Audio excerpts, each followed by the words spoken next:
Namaste, welcome to Musings by Masha. My name is Masha and I'm coming to you today to share with you a very special gift from a wonderful friend that I received last week. This friend, he is the member of our beloved tarot community, and he's one of the most generous and the kindest people I am fortunate to know. This treasure gift of the New Era Elements Tarot came from Chris from at Elemental Cartomancy, and Chris is based in Scotland, and I so wish I could meet him in person one day. What I didn't know about Chris is how cheeky he could be. In my live chat, which fell on the on the 2 Saturdays ago now, right? And was Friday evening for Chris in Scotland. I have mentioned wanting the New Era Elements Tarot in that live chat, right? And I did mention that I have put this tarot on my list of my 4 decks. Well, I don't have 4 decks, right? I only have 2 now. I've had 2 now. I only have 1 remaining because Chris got this deck for me very kindly. And so I, as probably many of you know, I am doing a depth here, but for me it's actually more liberating than restricting. So, but I did give myself allowance of 4 decks to buy for myself, right? And gifts didn't count for my list, but I never expected such a generous gift to arrive from a member of my tarot community, because my gift list goes to my husband really, and a few of my family members. So I'm very, very grateful. But what Chris did, he was cheeky. He checked in with Mindy, with my tarot bestie at the Artistry of Tarot. Elemental Cartomancy is Chris's channel. And from my understanding, she told him that gifted decks don't count in my depth here decks, and he straight away purchased this deck for me. I trust he got it on Friday evening for him, and I received it the following Wednesday. So it only took how many Wednesday, Tuesday, Monday, Sunday, Saturday it was for me. Not even 5 decks from 5 days for me to have this beautiful deck in my hands. And Chris did send it from Amazon with this little gift message, which is just so very, very sweet. And I don't want to share it publicly because it just kind of made me blush. It made me teary. But I am so very grateful, Chris, and really the words cannot express how grateful I am for this special gift, and for you thinking of me. And this deck, I did had an impulse, right, to do the video straight away, but then I did open this deck and I knew that I needed more time to explore it, to study it a little bit, and to be with it by myself, right, before I share this deck with you. And the first time when I saw the New Era Elements Tarot walkthrough was on Chris's channel, when he was sharing the 3 decks, the Thoth, I think, RWS, and the New Era Elements side by side. And I was really struck by the beauty of the artwork, but also some confronting images that are featured here, which I'm learning now to so appreciate and respect, and I guess realizing that's the reality of the modern world. Now, this deck is created by Eleonore Pieper, and Eleonore PhD, right? So the creator, Eleonore, she holds PhD in art history from a German university, but from my understanding, she lives in the US now. And this guidebook is substantial. We'll have a look at it a little bit closer in a moment, but I just wanted to read the creator's idea or inspiration for creating this deck. So it's, well, I guess I've been highlighting this book all the way through. Eleanor wanted to create an accessible tarot deck so readers would not be lost in esoteric symbolism. Her goal was a deck that would allow readers to transfer their insights from the tarot onto everyday occurrences and use their experiences for deepening their understanding of the tarot and for elemental path work. In creating the new, that's the pencil drawings that she talks about, that the deck, the art style the deck was drawn by a pencil, and the deck is both contemporary and relevant. And I did find this deck very relevant. I've spent now quite a bit of time with it. Well, not enough, but I think enough for me to be ready to share this beautiful, beautiful deck with you. When it comes to the lineage or system where this deck fits in, New Era Elements Tarot, it's inspired and it respects the influences of Arthur Waite and Pamela Coleman-Smith. As we know, RWS influences along with Thors, with Aleister Crowley and Lady Frida Harris, who are behind the Thors lineage, right?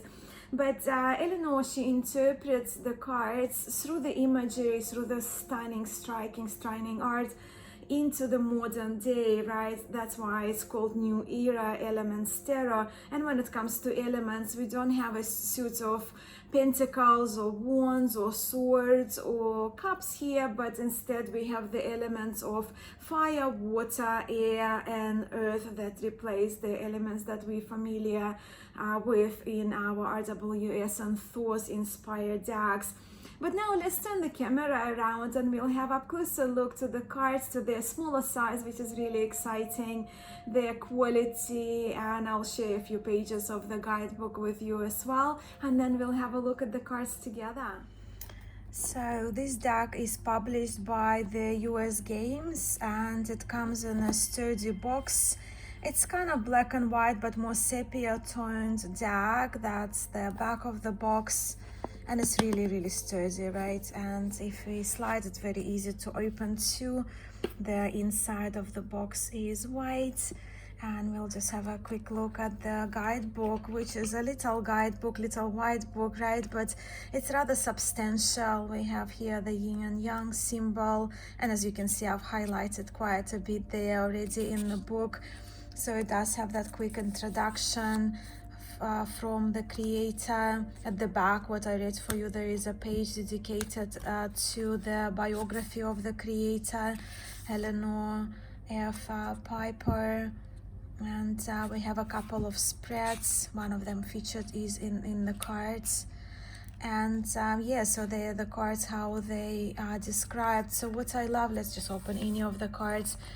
The megas. We have here the correspondences, planetal references. We have the keywords for the upright and reversed. If you read reverse card, we have the meaning. But also what I extremely appreciate even more so is the exploring of the card part, which explains the creator's inspiration and reasoning behind choosing certain aspects of the card and portraying them, and symbols, if you will, on what they represent to the new era. So this guidebook has been really helpful and really insightful for me, so I just wanted to share that. And let's just have a look at the card sizes. We have in the beginning we have that introductory card, right? And at the backs they feature the elements of, so we have fire, water, air, and earth. And yeah, I have this deck that I generally pull, the tarot of I.A.E. Waite, the more original size tarot from AGM for the card comparison or card size comparison. And as you can see, they are substantially smaller. So we can see the original sized tarot, a little bit taller, just I would say 5-6 millimeters taller, and that's much wider, just under 1 centimeter wider. And I really appreciate it. With my smaller hands, I really do love my decks to be a little bit smaller. As you can see here, we do have that copyright to 2018 by US Games, but it's actually quite subtle here, and yeah, and I don't really mind that. So yeah, now let's have a look at the cards. So we have the full card here, and we can see the Thor's influences of the animals, the crocodile and the tiger here. And then we have the magician, the magus. Wow. the High Priestess doing a 5-card reading with RWS deck, and the High Priestess is a self-portrait of Eleonore, of the creator of this deck. Stunning High Priestess, who is a Himba tribeswoman. She is absolutely gorgeous, isn't she? The Lincoln monument is featured, Lincoln as the emperor. And then we have Dalai Lama. I so appreciate this Hierophant and how beautifully drawn his portrait is too, right? And what I really love is the representation of the symbols of the religions of the world. So we have here Taoism or Taoism, yin and yang symbol. We have Sikhism, the religion of the Sikhs. We have the Shinto from Japan. So we have that Torii gate as the symbol, right? The gate that we see in front as the entry to the Shinto temples. We have Judaism is the Star of David. We have the Islam religion represented by the symbol of the crescent moon and the star. Om for Hinduism, but I like to see it as yoga as well as my spiritual path. Then Christianity with the cross, and of course we have the Dharma wheel there, Dharma chakra for Buddhism. Amazing.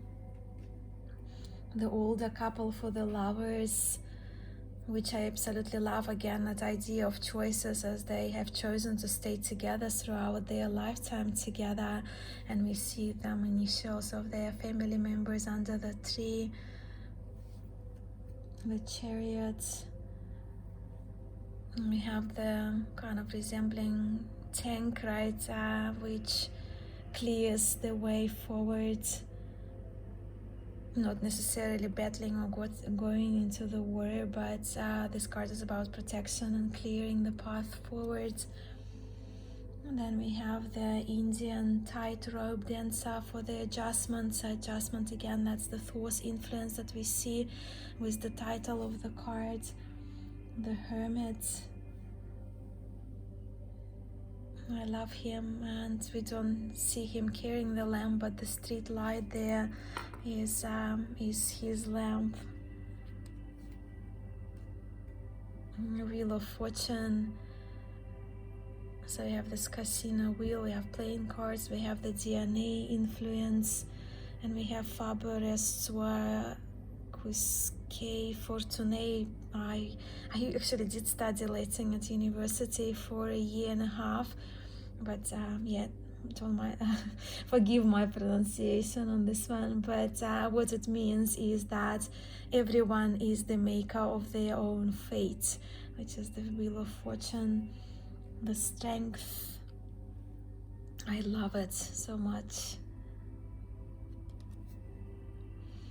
And we have the Hangman, who is not tied at all, but he's got his arms crossed.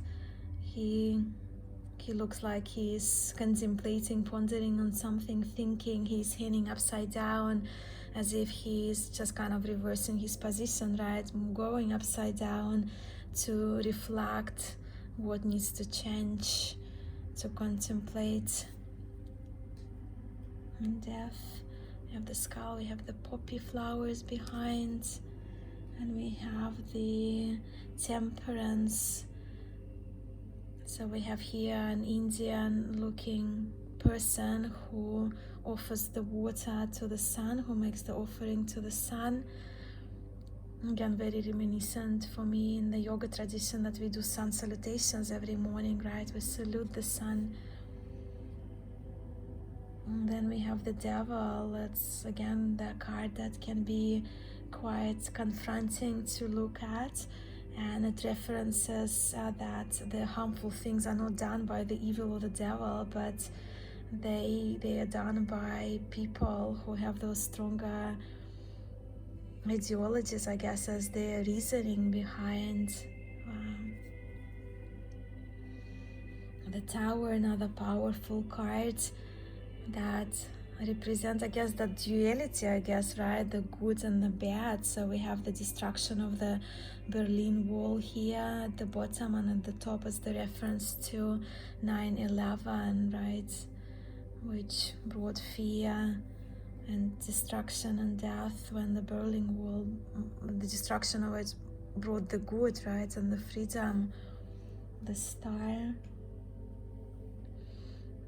I have a lighthouse there, and I can't resist, but I feel like this one is like a little creature there. The shape of the creature. Well, that's what I see anyway. What do you see?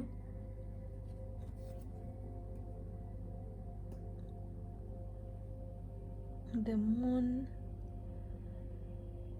So we have my moonflowers. We have the moon, which is waning, and we have the sun. I love that. The moonflowers and sunflowers for those two cards. And of course, sunflowers, they provide us with the seeds, right, that can be nourishing. And I love sunflower seeds. I grew up snacking on sunflower seeds, and yeah, now I found actually an Asian supermarket that has the most perfect sunflower seeds for me, which I love.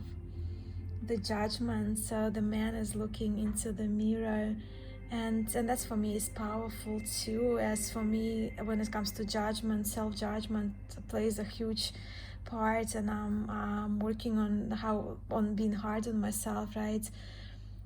But also it's a wake-up call too, which can only arise really from within. The universe, beautiful, beautiful universe. We have a temple dancer featured here. She's surrounded by the elements, and I really want to say it depicts I want to say a Cambodian dancer based on the headpiece that she is wearing, but I'm not sure. And if you do know exactly which culture it represents, do let me know, please. And now we are going to have a look at the cards representing the suit of fire in this wonderful deck.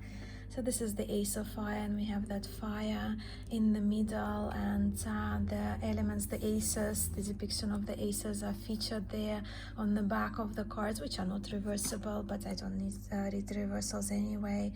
It's beautiful. And for the Two of Fire, we have Domination. So some of the keywords are inspired or even same as you would see in a Thor's deck, but some are different. So here we have that contest to determine who is more powerful, right? Exploration for the Three of Wands, and this is the Space Shuttle, scene which actually reminds me of the stories that my grandfather told me of meeting Yuri Gagarin, who sadly passed away when he was very young, at the age of 34, 35, I think, Yuri Gagarin, but he was the first man who journeyed into the space, and every time I see a spaceship, I just am reminded of my grandfather and the stories he told me about meeting that first man who ever journeyed into space. And we have Perfection for the Four of Wands.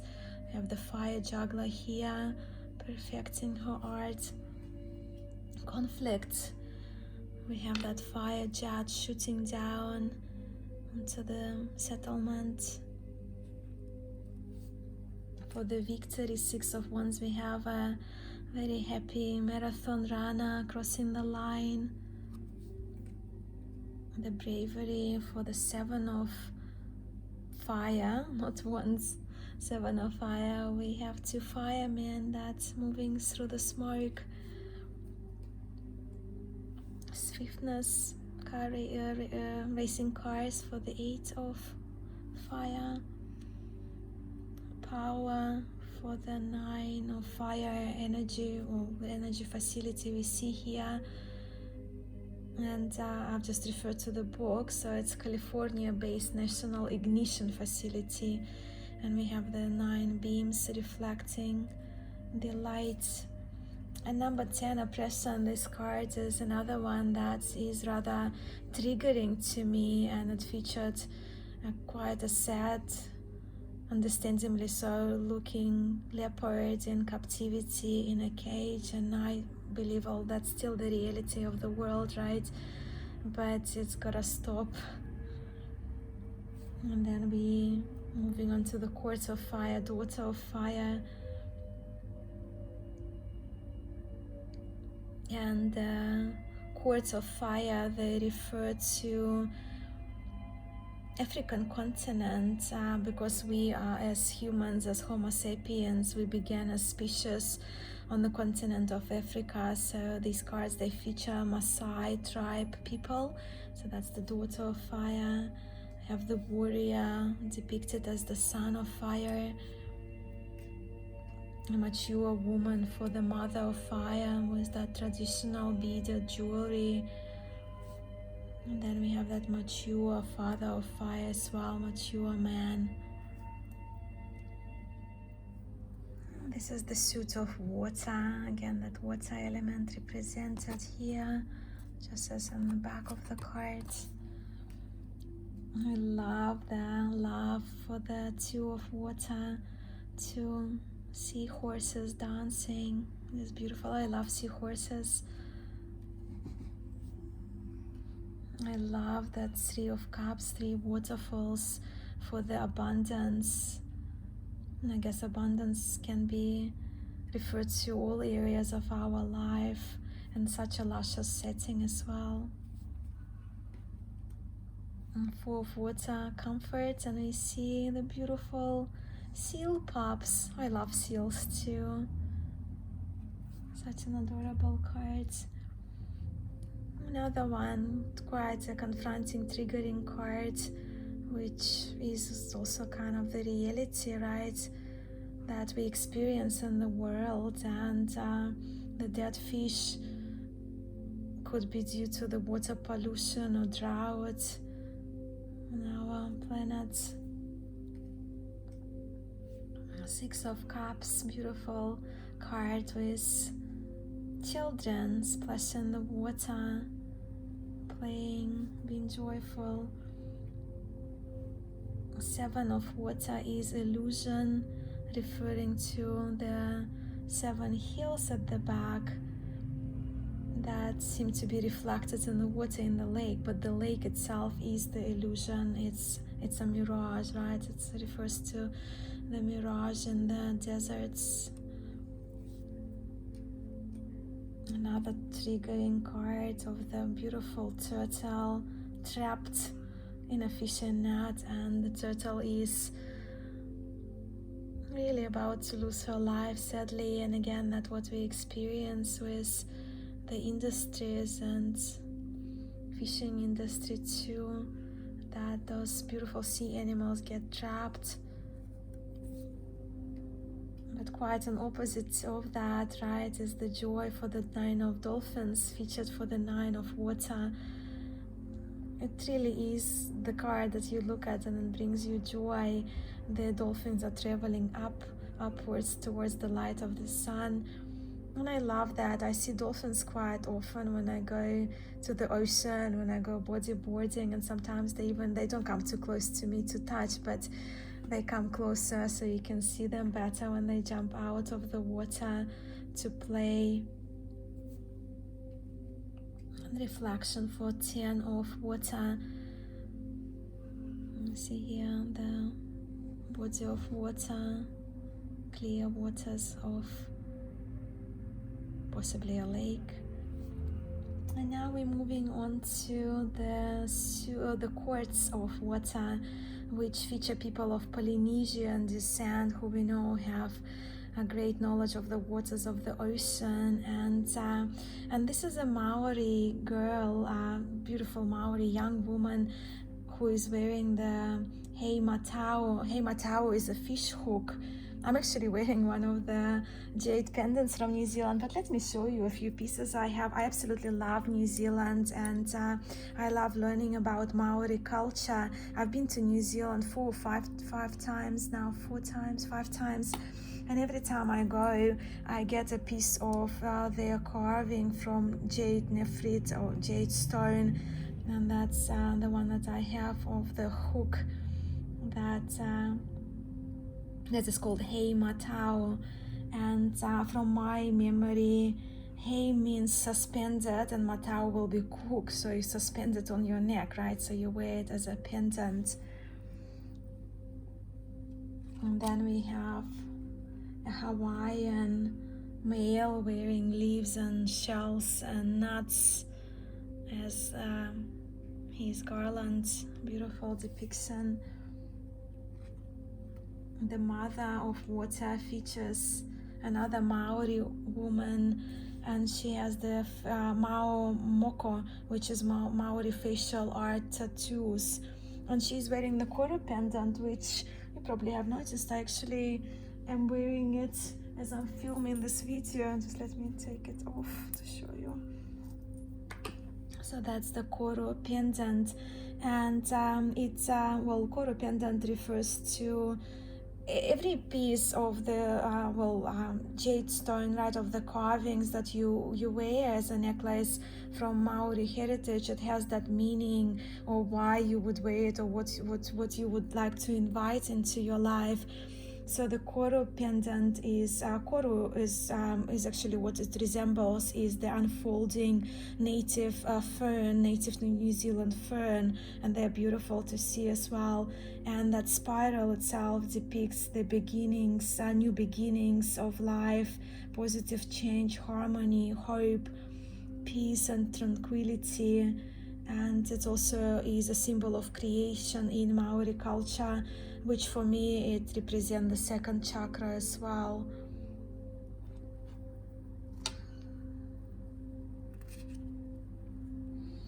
And then we have, let me just put actually 3 of them together. Hei Toki.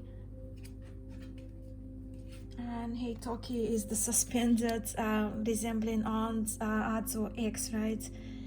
So I do have a Toki pendant as well from one of my trips to New Zealand.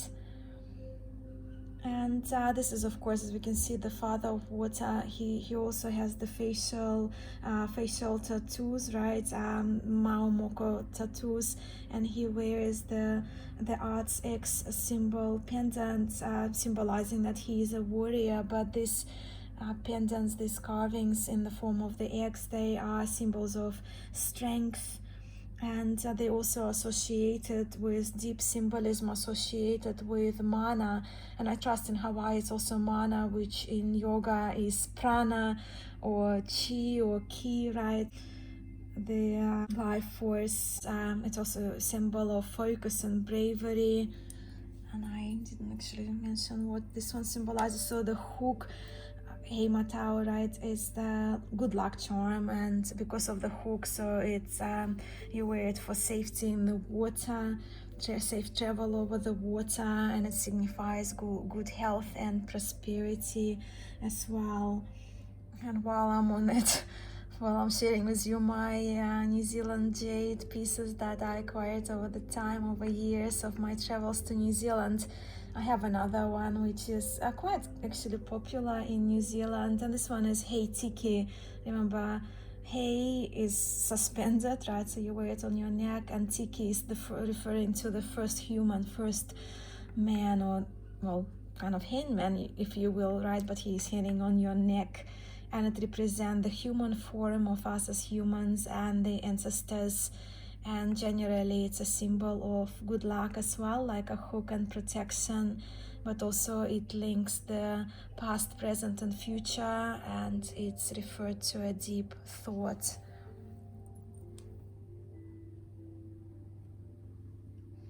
And now we are going to have a look at the suit of air.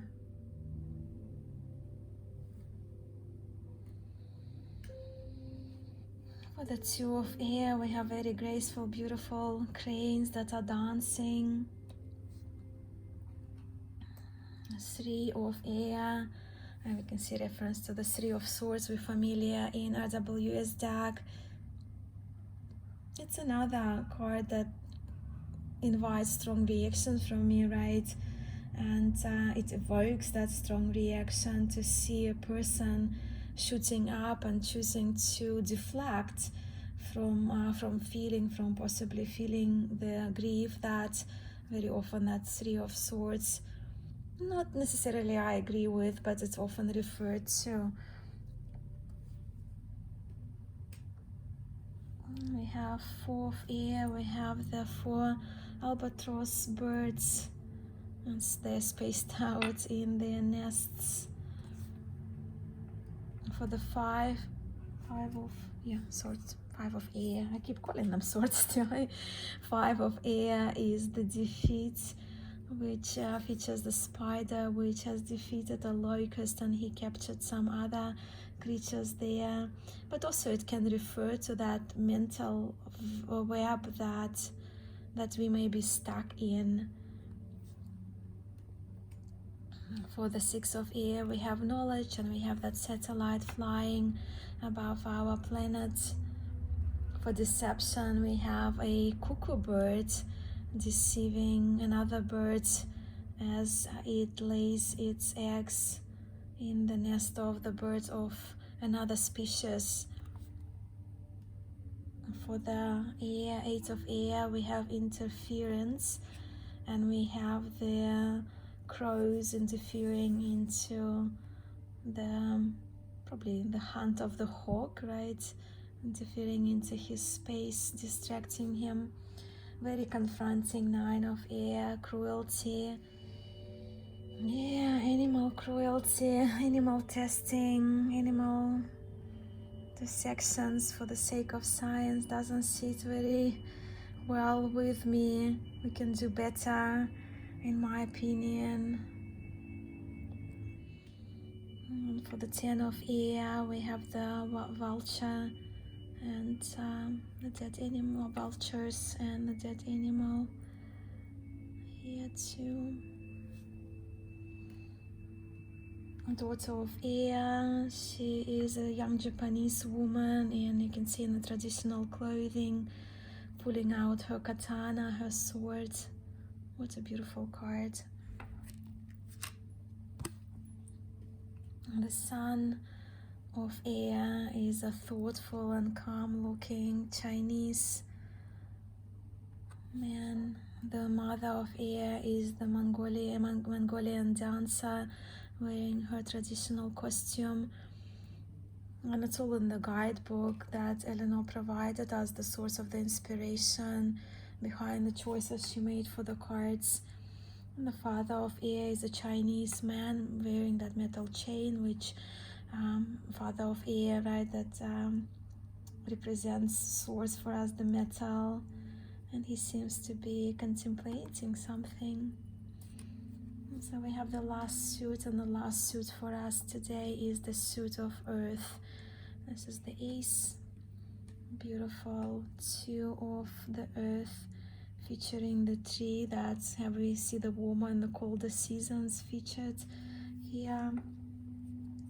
The 3 of earth are the 3 hardworking bees as they collect the hardworking because they work to collect the nectar and pollen from the plants to produce honey. I adore this card, 4 of earth, for stability, featuring the 4 pulled fig trees that join together in their root system, and abundant roots are supporting their trunks. It's definitely a root chakra card for me, connection to the roots and stability and security. Yeah, I cried when I first saw this card, 5 of earth for Torment. It breaks my heart to see this little monkey, so intelligent, so wise, and so adorable. Yet it's depicted like the captors didn't really give a damn, right, of the intelligence of this being to do this lab tests on this little creature. This deck is honestly just so strong and powerful, and seeing that sadly it's still the reality we are living in, and animals are still treated horribly, whether they've been kept in captivity, being tested on, being experimented on. And there are still things like horse racing, which yeah, story for another day. For the 6 of the earth, we have success. So we have the mountaineering team of 6 people, and they're joined by the same rope as they're working together. And success is the keyword from the source as well. for the Six of the Earth or Six of Pentacles coins. 7 is the failure, featuring that broken bottle. It also is failure cards in the Thor's deck. And we have the elephants for the 8 of the Earth, circumspection. It's a prudence card in a Thor's deck, but we can see the matriarch of the family is leading her way. I love this gain for the 9 of Earth, featuring the hands of a person who is about to plant out this sprouted little plant. Love this wealth card for the 10 of the Earth, featuring grapes. I love this so much. I love grapes. I love clusters of grapes. I love wine. I can see wealth in them. And for the daughter of the Earth, we see a Caucasian woman. For the sun, we have a younger male looking straight ahead, wearing a tie.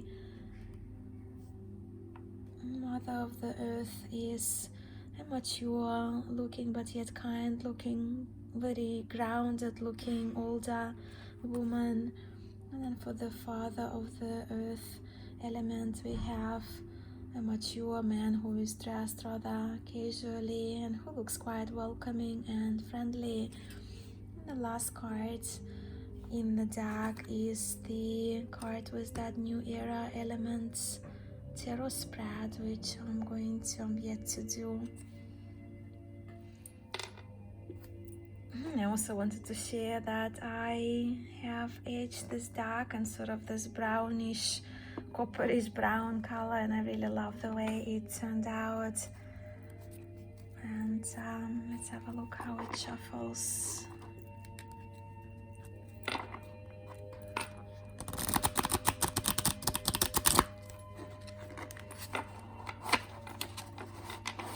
shuffles rather lovely as a riffle. And smaller size of the cards, of course, make it really easy to shuffle, and I can even stretch my hands, my small hands, to hold it to hold the deck in its length. I hope so much that you have enjoyed having a look at the cards from this beautiful deck together with me today. This deck is wonderful. It's strikingly beautifully illustrated. It's powerful and it's insightful. It invites reflections. It invites much of reflection from me personally.